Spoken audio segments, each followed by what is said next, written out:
Start ஆகும்போது அது வந்துட்டு வந்தா என்ன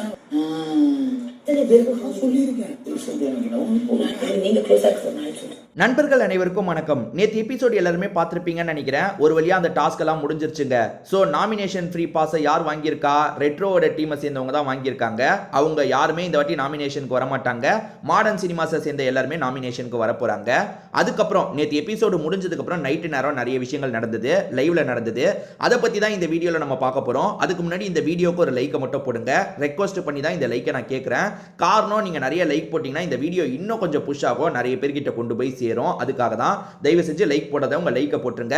அதே மாதிரி நம்ம சேனலை இன்னும் சப்ஸ்கிரைப் பண்ணாம இருக்கீங்கன்னா சப்ஸ்கிரைப் பண்ணி வச்சுக்கோங்க.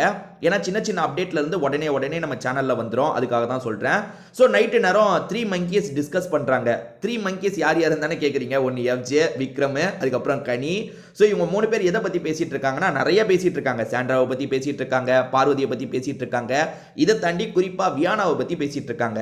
வியானாவை பத்தி இப்பதான் இவங்க ஒரு விஷயத்தை கண்டுபிடிச்சிருக்காங்களாம். அது என்னன்னா, ரமணா படத்துல யூகிஎஸ் எது சொல்லுவார்ல, அடப்பாவீங்களா இதையே இப்பதான் கண்டுபிடிக்கிறீங்களான்ற மாதிரி இவங்க 3 பேருமே எதை பத்தி டிஸ்கஸ் பண்றாங்கன்னா, வியானாக்கு தமிழ் நல்லாவே படிக்க தெரியுது, இருந்தாலுமே கியூட்டா சில விஷயங்களை பண்றா, நடிக்கிறா அப்படின்ற மாதிரி தான் இவங்க 3 பேர் பேசிட்டு இருக்காங்க. இவங்க 3 பேர் பேசுறதுல 2 பேருக்கு இப்ப பயங்கர வன்மம் இருக்கு. அதனால அந்த விஷயத்தை பேசுறாங்க. காரணம், முதல்ல விக்ரமை பத்தி பார்ப்போம். விக்ரமோட கேமை கரெக்டாக வியானா கண்டுபிடிச்சிட்டாங்க. விக்ரம் எவ்வளோ கேடி, எவ்வளோ சாமர்த்தியமாக ஒரு கேம் ஆடுறாருன்றத வியானா கண்டுபிடிச்சிட்டாங்க. நீங்கள் நல்லா யோசிச்சு பாருங்க. இந்த விக்ரம் தான் மாமா வேலை பார்த்தது. என்ன வேலை பார்த்தது? வியானா கிட்ட வந்து எஃப்ஜிஓ நீயோ சேர்ந்தா சூப்பராக இருக்கும், வெளியே இருக்கவங்களாம் அந்த பேரெல்லாம் ரசிப்பாங்க, ஏன்னா அவன் கோபக்கார பையனாக இருக்கான், நீ கியூட்டான பொண்ணாக இருக்க, அப்படி இப்படின்னு ஏற்றி விட்டாங்க. ஏற்றி விட்டு ஒரு 2 வாரம் கழிச்சு வியானா என்ன நினைச்சாங்கன்னு தெரியல, எஃப்ஜே கூட லவ் கண்டென்ட் பண்ண ஆரம்பிச்சாங்க. ஏற்றி விட்டது இவன் தான், நல்லா யோசிச்சுக்கோங்க. விக்ரம் தான் ஏற்றி விட்டானா. அதுக்கப்புறம் இவங்க கொஞ்சம் சில விஷயங்களை பண்ணாங்கல்ல. இவன் ஜெயிலை விட்டு வெளியே வந்து தடவிட்டு இருந்திருப்பான். வியானாவை தடவிட்டு இருக்கும் போது, என்ன நாய்க்குட்டி மாதிரி தடவிட்டு இருக்க, அசிங்கமா இல்லையா அப்படின்ற மாதிரி கொஞ்சம், அதாவது இவன் தான் சேரவே சொன்னது. சேர்ந்ததுக்கு அப்புறம் இவன் தான் அவங்கள ஒரு மாதிரி மட்ட தட்டி பேசுறது. இதை வியானா தெளிவா புரிஞ்சுக்கிட்டாங்க. அடப்பாவி, நீ தானடா சேரவே வச்ச, இப்ப என்னடா இப்படி பேசிட்டு இருக்க, ஓஹோ என்ன வச்சு கேம் பிளே பண்றியான்றதை வியானா கண்டுபிடிச்சிட்டாங்க. ஆனா சுபிக்ஷா இன்னும் அந்த கேமை கண்டுபிடிக்கல. சுபிக்ஷா நல்லா கேம் விளையாண்டாலும் வெளியே தெரிய மாட்டாங்க. ஏன் சொல்லுங்க பாப்போம்? ஏன்னா விக்ரம் அதை மறைச்சுக்கிறாரு. விக்ரம் வந்து டோட்டலாவே வந்து சுபிக்ஷாவை கண்ட்ரோல்ல வச்சு சுபிக்ஷாவை பர்ஃபார்மே பண்ண விட மாட்டாருங்க. சாமர்த்தியமா அதை பண்றாரு. உதாரணத்துக்கு, அந்த பொண்ணு பாட்டு பாடுறன்னு ஏதோ பண்ணுது, பண்ணிட்டு போகட்டுமே விட மாட்டாரு. என்ன பண்ணுவாருன்னா, சுபிக்ஷா நீ திரும்ப இதையே பண்ணிட்டு இருக்க மானுவாரு. ஏன்டா நீயும் திரும்ப காமெடின்னு என்னென்னமோ தான் பண்ணிட்டு இருக்க. அப்ப அந்த பொண்ணு பண்ணா என்ன, ஏதோ பண்ணுங்க, 24 மணி நேரம் நீங்க எந்த கருமத்தனா பண்ணுங்க, எங்களுக்கு 1 மணி நேரம் 2 மணி நேரம் தானே காட்ட போறாங்க. அப்படி இருக்கும் போது சுபிக்ஷா எதுவுமே பண்ணக்கூடாதுன்றத சாமர்த்தியமா இவர் பண்ணுவாரு. சாதாரணமா சொன்னா சுபிக்ஷா கேட்க மாட்டா. ஒரு மாதிரி, இல்லம்மா நான் உன் நல்லதுக்காக தான்மா சொல்றேன்னு உருட்டி இந்த விக்ரம சொல்லுவாரு.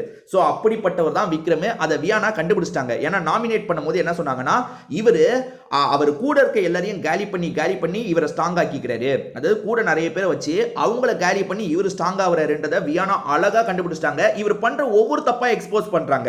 உதாரணத்துக்கு, சாண்ட்ரா சுபிக்ஷாவை அடிச்சிட்டாங்கன்னும் போது இவர் நியாயம்லாம் கேட்கறதுக்கு போனாரு.